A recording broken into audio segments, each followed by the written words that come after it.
Just over a year ago, I was a matron in the NHS and responsible for a whole team of people and teams, also blood donors. And basically today I'm trying to rebuild my life after a rare stroke sort of changed everything for me. And I just wanted to just really tell my story about how I got here and why I've started this channel. So I was born in the UK, and when I was 6 months old, my father got a job in South America, in Peru, and in the Andes, and we went there. And I spent the next 10 years of my life growing up there, experiencing some very incredibly different things, and would have a lot of very fond childhood memories, predominantly from there. And that was took me till I was about 11 years old, and from there we moved to South Africa. And that's where I spent then the rest of my kind of formative years, going to secondary school there and then doing my nurse training. And ultimately, till my late 30s, I then moved to England, and that's where I stay and live now. And so whilst I was in South Africa, I did my nurse training there, and I did lots of nursing in lots of different areas, a very broad kind of experience, and then ultimately deciding that I really loved intensive care. And then that's where I kind of spent nursing about just over 20 years in intensive care nursing. And obviously very different nursing in intensive care in South Africa to nursing in the UK in intensive care. Obviously a lot more very trauma-related, violent-related crimes. So very, very different.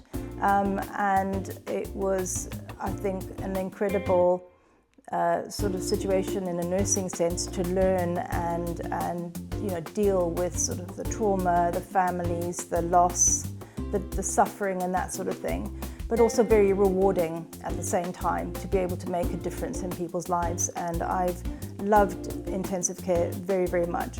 But then as I got older, I decided to go into management, into less clinical, and that's where I ended up being a matron and working in the NHS for the last few years. And so yeah, I've sort of built my career through that in nursing in the two different countries. In that time as well, back in South Africa, I did lots of traveling, did some backpacking. I think it's a very typical thing that Australians and New Zealanders, South Africans do. And so I went backpacking on a couple of occasions and had a brilliant time. That was such a big learning curve for me in the sense of building my resilience and my self-reliability and my experience as a youngster or in my 20s. And I don't regret it for a minute. And I've encouraged my son to do that because I think it's really important, and he's doing that now. My daughter hopefully will do that in future. And it been a great sort of period of stability for me really since I've been in the UK. I met my wife at work, through work in intensive care, and we've been married almost 20 years. And we had not a sort of a marriage in the sense of a traditional marriage, because obviously back when we wanted to do that, it wasn't legal in the UK. And so we had a civil partnership instead. And so that's what so she's really technically my civil partner, and she is my rock and my special person in my life, and I appreciate her so much. And we have two lovely, beautiful children. One is 19 and the other is 17. They are unidentical twins. So they are our greatest achievement, our greatest pride and our greatest joy are our two children, who we adore and love unconditionally, and bring us great happiness and sometimes a little trauma, but that is part of raising children, and it's been a journey, and one I don't regret for a single minute. Yeah, so we were planning for our retirement, and of course we weren't able to do it. We still are going to do it the same way, but just a little differently really, and that's a contradiction in terms, isn't it? But just not at the same time, because obviously I'm now having to stop working sooner. But life wasn't perfect, but despite life not being perfect, I always knew who I was. I always had a very strong sense of self, and so thankfully that has remained. It's taken a bit of a knock, but that is what I'm rebuilding and learning to know myself in a different way.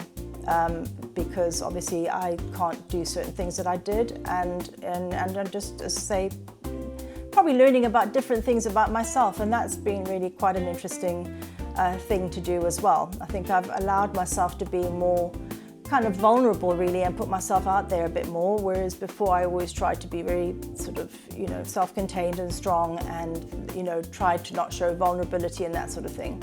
And that's probably not a healthy thing in itself. So yeah, so that's really, that's how I kind of got to that point. And then suddenly I developed these sudden symptoms about, you know, April last year. Thought it was a migraine. I developed sort of memory problems, spatial awareness, visual problems, had multiple falls because of the spatial awareness. I was sort of dyscalculate, and you know, I would start watching a sort of a drama series or something, and I'd have to keep on rewatching it, have to recap the one from last week because I couldn't remember what it was about, and anyway, and all those things. But I've kind of managed to not let that upset me. I just do it with humor and you know, just accepting that that's just what it is, and that's okay. You know, it's not a disaster. The biggest thing was really the invisible losses. You know, that is like sort of I look normal, but people just don't understand because I still speak and I sound fine. I think I sound reasonably intelligent, and yet, you know, it doesn't seem like there's anything really wrong with me, but they don't see the things that actually are. And so that's created obviously issues with confidence, and having to actually rely on people a bit more, and on reminders and technology, and, you know, sat nav I have to use all the time, even on familiar routes, because I just have no concept in my head about, I can't visualize routes or anything like that. And sort of having difficulties with numbers and misreading things and that sort of thing. But the hardest part wasn't really the losing the physicality or the physical things. It was really more losing the person or that I thought I was. And I think that that's really been the biggest adjustment for me, is learning that acceptance that I'm still the same, but I'm not quite the same. So what I've learned really is to, you know, really reaching out and asking for help, which I would rather have not done. I was never used to do that, and actually it's been really heartwarming, really, to see how people just are there to support you, people who love you. And you know, I'm with my partner, and I always try to protect her and try not to burden her with things. And I was always, you know, I've had to rely on her more, and actually she's been more resilient than I ever thought, you know, one would be. I mean, it was silly of me to do that, but I just did. So, and it's just been really lovely to see that, really. And also just accepting the change. I mean, that's what I've had to do, is accept the change. I've been sort of learning to be kinder to myself as well, you know, and not be so hard on myself, and finding a purpose. And that's been great, actually, because I've now found a purpose, and I don't have to pretend that everything is wonderful. And there is going to be good things and bad things, and that's fine. You know what I mean? I just want to be authentic and honest about what goes on in my daily living. And I think for this to be useful to me or to anybody else, it has to be truthful. And so with the channel, I'm hoping to sort of really share life after 60, what recovery from a stroke is like, and what adaptations I've had to do or will need to do in future. And also talk around a bit more about the invisible disability aspect of it, which I've had lots of kind of DMs and sort of conversations around, which has been very interesting. And also the technology and the AI that I now need to use and rely on really as my second brain, and that's been really a really interesting kind of thing, and I'll share a bit of that as time goes by. Also do a bit more travel. I've got a passion for China. I love it, and I'm hoping to go back there more and share that and how you can travel with a disability or with challenges, and that you're, as a solo person, you don't need to change it or stop it. And then obviously share my, things with my family and about my family, so that you can get to know how they impact and how they support me. And also my other passion, which is lawn bowls. I love lawn bowls and took it up a couple of years ago, and that's been incredible and good for my mental well-being and my physical well-being, and hope to incorporate that with my travels and kind of sort of looking at different bowling clubs and communities in different settings in the world, and just do some interviews and that sort of thing. So that might be quite fun.